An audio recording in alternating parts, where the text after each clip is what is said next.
Como eu já disse pra vocês, meus pais me criaram dessa forma independente.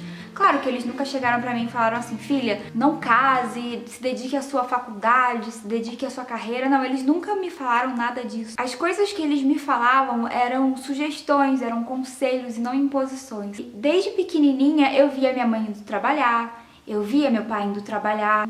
Pra mim aquilo era normal, mulher e homem contribuírem da mesma forma. Quando eu fiquei noiva, eu não tava na faculdade, eu até cheguei a entrar no ano anterior, mas não era o tipo de faculdade que eu queria, sabe? Eu queria passar ou pra publicidade, ou pra arquitetura, jornalismo, alguma coisa muito ali. E eu passei pra produção cultural, que embora tenha uma proximidade artística, não era o que eu queria e era muito longe da minha casa, tipo, demorava 3 horas pra chegar lá, depois 3 horas pra voltar, você imagina isso. Então eu falei assim, não vou continuar só porque é uma faculdade pública e, enfim, né, aí eu saí. E as pessoas implicavam muito com isso, não meus pais, né. É engraçado como as pessoas, elas gostam de decidir a sua vida, de definir os caminhos que você deve tomar, mas eu não tava feliz nem satisfeita com aquilo. E antes disso eu tinha passado pra enfermagem, que era sempre aquela segunda opção do SISU, né, aí eu passei. E aí quando eu passei, eu descobri no dia 10, tipo, era, se eu não me engano, a matrícula pra você fazer era até o dia 9, então assim, eu descobri no dia 10, eu falei, putz. Em 2013 eu tive uma aprovação muito inesperada, e eu acho que essa aprovação, pra mim, foi muito como uma forma de mostrar pra mim mesma que eu era capaz, porque eu nunca quis fazer odontologia, nunca, gente. Eu, assim, já quis fazer medicina, mas eu tava muito viciada em Dr. House na época, então... Mas eu passei pra Universidade Federal Fluminense, né, a UF, e aí eu fiquei feliz de falar pra todo mundo que eu tinha passado, mas era lá em Nova Friburgo, então assim, né, era bem longe da minha casa e Wagner na rear. Quando ele viesse não poderia voltar porque, diferentemente dele, eu não tinha o mesmo nível de vida, digamos assim. Meus pais não tinham condição de ficar pagando. Eu tenho certeza que eles fariam esse esforço por mim, sabe? Mas eu não queria isso, porque eu teria que pagar lá já a república, teria que pagar a alimentação, essas coisas. E aí o ônibus que eu teria que pegar pra voltar pro Rio, gente, ia dar muito caro, ia dar tipo 90 e poucos reais por final de semana que eu quisesse vir, sabe? Então essa não era uma coisa possível pra mim. E aí eu pensei assim, não é o que eu quero. Vai ficar difícil, vai pesar muito pros meus pais. Eu não vou aceitar não. E aí meu pai ficou meio frustrado, porque na cabeça dele, pronto, minha filha vai ter uma vida de sucesso, minha filha vai ter condição de bancar o que ela quiser, né? Eu entendo a mente dele como pai, mas eu não podia tomar essa escolha sabendo que lá no fundo eu estaria infeliz. Que meu tio ia me levar e a sensação que eu tive naquele dia, porque tava tudo certo até o dia da matrícula. A sensação que eu tinha era um aperto no peito, um nó, a sensação de que alguma coisa ia dar errada. E a única frase que eu consegui falar pra minha mãe foi: mãe, não quero ir, tô com a sensação de galinha indo pro matadouro. Foi essa coisa que eu falei. E aí minha mãe falou assim, filha, então não vai. Minha mãe é muito de boa, sabe? E eu sei que possivelmente vocês vão pensar, nossa, mas isso não é coisa que se fale, mamãe tem que incentivar seus filhos. Minha mãe conhece, ela me conhece, sabe? Ela me criou da melhor forma que ela pôde. Ela sabia que se eu tava falando daquilo, eu tava sendo sincera e ela não queria forçar. E aí eu até conversei com meu pai, expliquei pra ele que eu não queria aquilo, que eu queria ser arquiteta, eu queria fazer arquitetura. E aí meu pai com aquela cara de, poxa filha. E enquanto isso eu também tava no processo de esperar pelo resultado da prova de arquitetura. Eu tinha feito o teste de habilidade específico, né? E aí eu passei e tava na lista de espera, porque eles chamavam tantas pessoas por ano, acho que 60 pessoas. Aí o que acontece, gente? O que acontece? Se tinham 60 vagas, eu era número 61.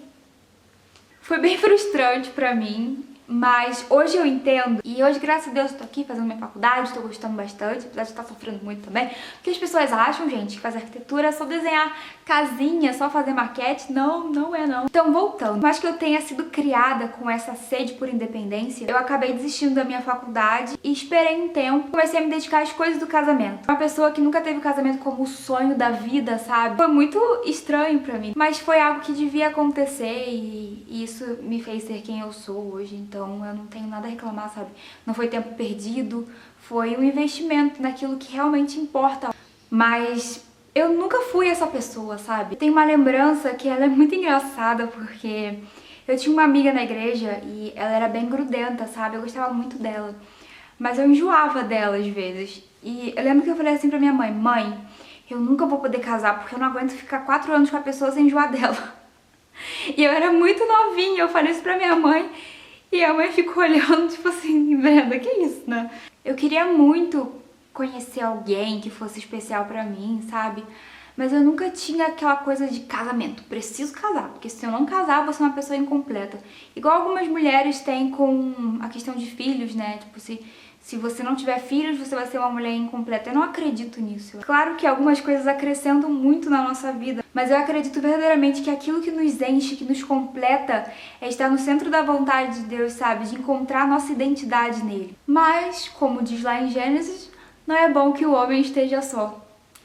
Então, cá estou eu nesse momento, casada com o amor da minha vida, e eu não me arrependo de nada, sabe? Toda vez que eu encontrava alguém e que eu me apaixonava por alguém, eu sempre namorava para casar, sabe? O que eu quero dizer, porque é meio conflituoso, eu confesso, é que eu não tinha essa coisa de, meu Deus, eu preciso casar. Mas, uma vez que eu estivesse com alguém, eu queria estar num compromisso sério. Pra mim, nunca existiu essa coisa de ficar por ficar, sabe? Eu precisava estar num relacionamento sério mesmo, porque pra mim todos os relacionamentos eram sérios, por que não? Então, por mais que não houvesse essa coisa dentro de mim de eu preciso casar, no momento que eu estivesse com um namorado, ele precisaria ser o cara que pensa no casamento, sabe? Por exemplo, em determinado momento eu conheci uma pessoa, e essa pessoa era uma pessoa bem legal, tal, a gente conversava, essas coisas, mas eu fui notando que aquele relacionamento não era de todo sério, sabe? Não que o cara não estivesse comprometido comigo, nem nada, mas eu sentia que o casamento pra ele era uma coisa inexistente. Então, gente, eu acredito profundamente que ninguém muda ninguém. Nem eu sou capaz de mudar a mim mesma. Imagina mudar alguém, sabe? E eu acredito que nós somos a construção de todo o tempo que vivemos, de todas as coisas que presenciamos, das pessoas que nos criaram. E eu acredito que somente Deus pode mudar as pessoas, sabe? Então, se eu já tava vendo ali no início que ele não era o cara que gostaria de casar, por que eu ia perder meu tempo, sabe? Tentando convencer ele do contrário. E eu nunca cheguei pra ele e falei assim: olha, você quer casar? Você não quer casar? Eu ia notando, eu ia pegando algumas coisas, ia observando aquilo. Então eu falei: ah, é um cara muito legal, mas não é a pessoa pra mim, sabe? E aí eu só pensei assim: coração, você se enganou dessa vez, né? Bola pra frente, porque a Bíblia diz que enganoso é o coração do homem. Então a gente não pode se apoiar nos nossos sentimentos, gente.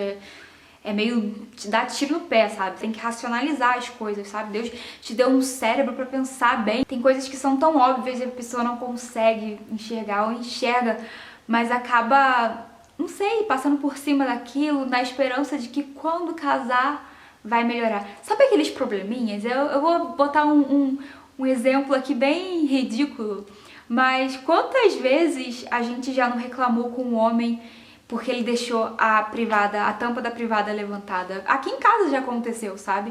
Especialmente no começo do casamento acontecia muito. Hoje em dia eu já não lembro mais de acontecer. Graças a Deus meu marido mudou.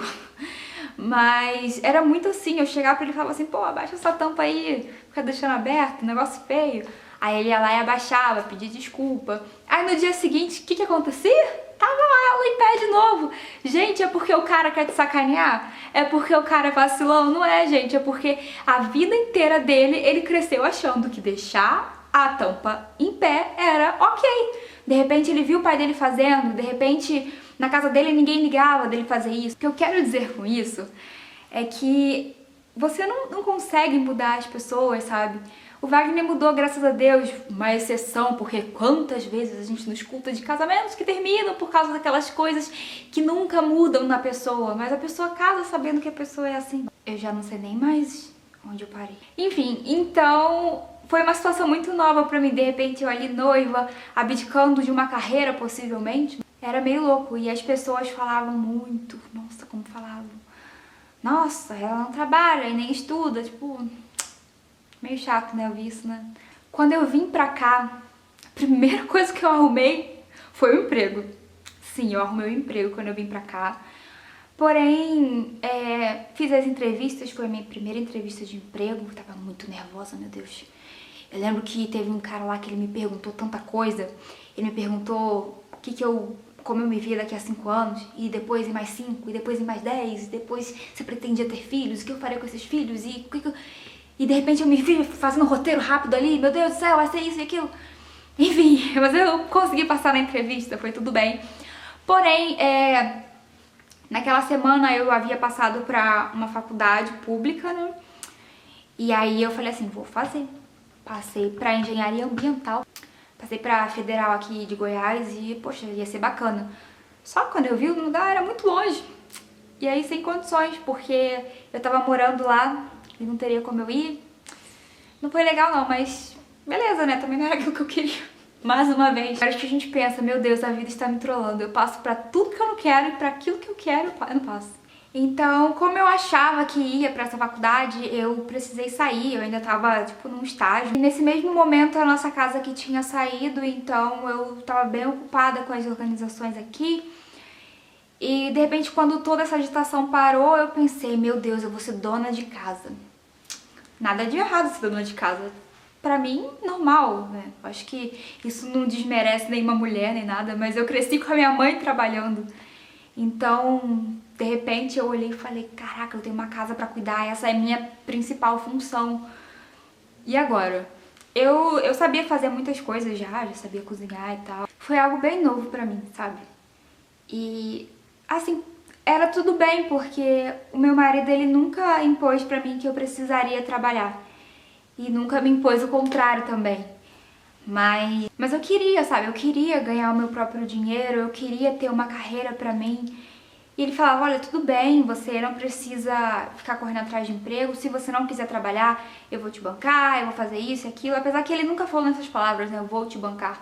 Porque aqui em casa sempre aconteceu uma coisa muito legal. Por exemplo, o dinheiro dele nunca era o dinheiro dele, era o nosso dinheiro. E ele nunca deixava eu falar assim, o seu dinheiro, ele sempre me corrigia, o nosso. Mas dentro de mim eu queria ter uma concretização profissional e eu sempre via cursos pra fazer, queria começar logo a minha faculdade, só que a faculdade de arquitetura que tinha aqui era na particular e a outra que tinha era na pública, né, na estadual. E aí eu ficava tipo, faço em uma, faço em outra e, né, nunca me decidia. Porque vocês sabem que a faculdade pública, infelizmente, ela sofre com as greves, né, essas coisas.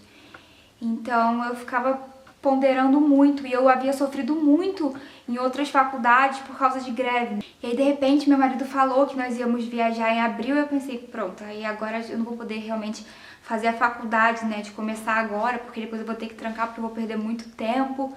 E realmente eu teria perdido 2 meses de faculdade, imagina, é muita coisa. Mas graças a Deus hoje eu já tô na faculdade, tô no 2º período de arquitetura e eu gosto muito do que eu faço. Então eu tenho muita vontade, sabe, de crescer profissionalmente, eu não vejo a hora de me formar e, se Deus quiser, conseguir um emprego na área que eu amo. Eu, quando era pequenininha, eu cheguei até a trabalhar. Seria mentira eu dizer pra vocês que eu nunca trabalhei, mas assim, era assim, não era de carteira assinada. Meus pais, eles tinham uma papelaria e livraria, então eu ajudava. Às vezes estava lá passando cartão de crédito pros clientes, eu era bem novinha, até que um dia deu um problema, porque aquelas maquininhas dão um problema, né, normal. Mas a mulher achou que a culpa era minha e começou a falar que era exploração de criança, enfim, que a loja estava contratando criança pra pagar mais barato, e blá blá blá. E eu tipo assim, gente, pelo amor de Deus, né? Aí meu pai preferiu me tirar pra não acontecer esse tipo de tumulto de novo, né? Porque às vezes o cliente sai falando cada coisa e vai fazer o quê, né? Ele é o cliente. Ou então eu tava lá mexendo já na parte financeira, vendo salário de funcionários, estabelecendo essas coisas, chamando o funcionário lá pra receber. Além disso, também digitava listas lá e eu não sei se vocês sabem, mas pra conseguir pagar a minha matrícula da faculdade, eu fiz docinhos pra vender e graças a Deus deu tudo certo. Agora voltando àquele assunto lá do comecinho, né, da mensagem da minha amiga. Então, como eu me sinto em relação a tudo isso?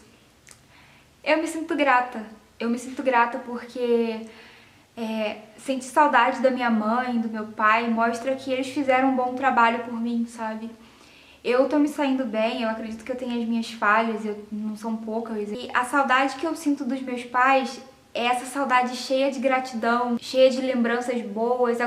Meus pais me criaram pra ser independente e cá estou eu seguindo o meu caminho, talvez de uma forma diferente do que eles planejaram, mas eu sou feliz assim e eu sei que eles estão felizes por me verem feliz. Então, toda vez que alguém me pergunta como eu lido com isso, eu basicamente vou contar essa história aqui, né? Que eu fui criada pra ser independente, mas que a vida me mostrou que nós sempre dependemos da companhia de outras pessoas e que não tem nada de errado com isso. Enfim, essa sou eu e eu espero de coração que eu não tenha ofendido ninguém com a minha forma de pensar, nem nada assim. Sei lá. Esse foi o vídeo de hoje. Então é isso, pessoal. Um beijo enorme pra vocês e até o próximo vídeo.